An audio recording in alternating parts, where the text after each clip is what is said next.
بہت دفعہ پیرنٹس کو نہ کہنی ہوتی ہے. ٹھیک ہے. بہت دفعہ ایسی چیزوں پہ ان کو لگ رہا ہوتا ہے کہ یہ نہیں ان کو الاؤ کرنی چاہیے, لیکن just they might be have some fears کہ یہاں بچے اس طرح کی بات کر رہے ہوتے ہیں کہ فلاں ہمارا دوست یا کوئی ایسا نہیں کہتا, آپ ہی ایسا کہتے ہیں.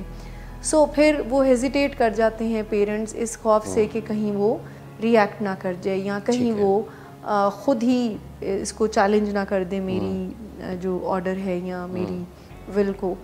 سو اس خوف سے بھی سم ٹائم پیرنٹس ان باتوں پہ ہاں کہہ دیتے ہیں جن کو اس سلیپ اوور پر میں نے کبھی کسی پیرنٹ کو نہیں دیکھا کہ وہ خوش ہوں, لیکن ان کو کہنا پڑتا ہے کیونکہ اگر وہ ان کا خیال یہ ہے کہ اگر ہم نے اجازت نہ دی اور یہ خود چلے گئے تو ہماری رٹ چیلنج ہو جائے گی. بالکل صحیح. سو نہ کہنے سے مراد یہ ہے کہ آپ اپنا تعلق مت خراب کریں, یعنی نہ اس طرح سے کہنا کہ آپ دوبارہ بھی بات کر سکیں اور ریزن دے دیں اپنی. جیسے اگر کوئی بچہ کہتا ہے کہ سب دوست جو ہیں وہ کمبائنڈ اسٹڈی کے لیے سلیپ اوور کر رہے ہیں فلاں, جو کہ بالکل بھی گڈ آئیڈیا نہیں ہے, یہ بالکل بھی ٹھیک بات نہیں ہے, ایٹ لیسٹ پڑھائی کے لیے نہیں ہے. آبویسلی اگر کسی نے نیند خراب کر کے اپنی پڑھائی کرنی ہے تو اس کا مطلب یہ ہے کہ وہ سب سے بڑی خرابی کر رہا ہے. بالکل صحیح. سو سلیپ اوور کے لیے اگر یس چاہیے اور پیرنٹس ان کو نہ کہنا چاہتے ہیں تو پیرنٹس اپنی ریزنز بتا سکتے ہیں کہ ان کے کیا کنسرنز ہیں, کہ نو ان کو اس وجہ سے کہنا پڑ رہا ہے بیکاز سیفٹی کے کنسرن ہیں, they are not comfortable by sending them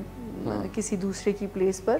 so اس طرح سے کہہ سکتے ہیں. اور اس کے ساتھ ہی جب آپ نے نہ کہہ دیا تو کوئی کولڈ وار نہ شروع ہو, ساتھ ہی آپ ان کو کہہ سکتے ہو کہ کوئی اور چیز جو کہ ایکسیپٹیبل ہو, اچھا چلے ایک آئس کریم کھا لیتے ہیں, اچھا چلیں باہر چلے جاتے ہیں, اچھا یہ ہو, یعنی جو آپ کی لمیٹیشن میں ہے اس کو آفر کر کے بھی نہ کی جا سکتی ہے.